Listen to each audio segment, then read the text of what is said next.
মহান আল্লাহ রাব্বুল আলামিনের অশেষ রহমতে আগামীকাল সোমবার আমরা পবিত্র ঈদুল আজহা উদযাপন করব ইনশাআল্লাহ।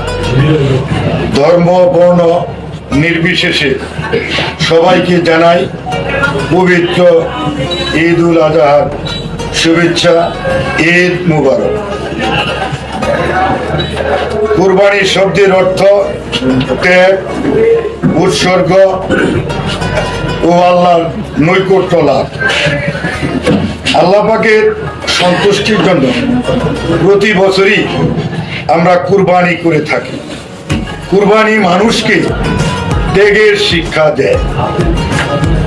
শেরপুরের সর্বস্তরের মানুষ আমাকে 7ই জানুয়ারি নির্বাচনে বিপুল ভোটে নির্বাচিত করে তাদের প্রতিনিধি হয়ে থাকার সুযোগ দান করেছে। আমি শেরপুরের সর্বস্তরের মানুষের জন্য ত্যাগ স্বীকার করতে প্রস্তুত আছি। প্রয়োজনে শেরপুরের মানুষের জন্য আমি নিজেও কুরবানি হয়ে যেতে পারি ইনশাআল্লাহ। আপনারা আমাকে অনেক সহযোগিতা করেছেন। আপনাদের জন্য আমার দোয়া রইল, আপনারা আমাকে দোয়া করবেন।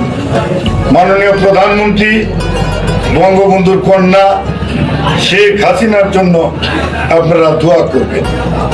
তিনি সব হারিয়ে দেশের মানুষের জন্য নিজেকে উৎসর্গ করে দিয়েছেন।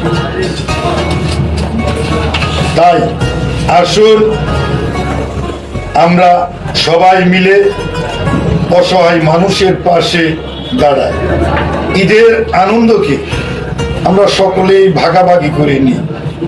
সকলেই যেন আমরা সুখ এবং স্বাচ্ছন্দ্যে পবিত্র ঈদুল আজহা পালন করতে পারি। সবাই ভালো থাকবেন, সবাই সুস্থ থাকবেন। সকলের জন্য দোয়া রইল।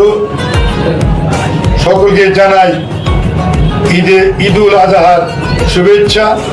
ঈদ মুবারক। জয় বাংলা, জয় বঙ্গবন্ধু।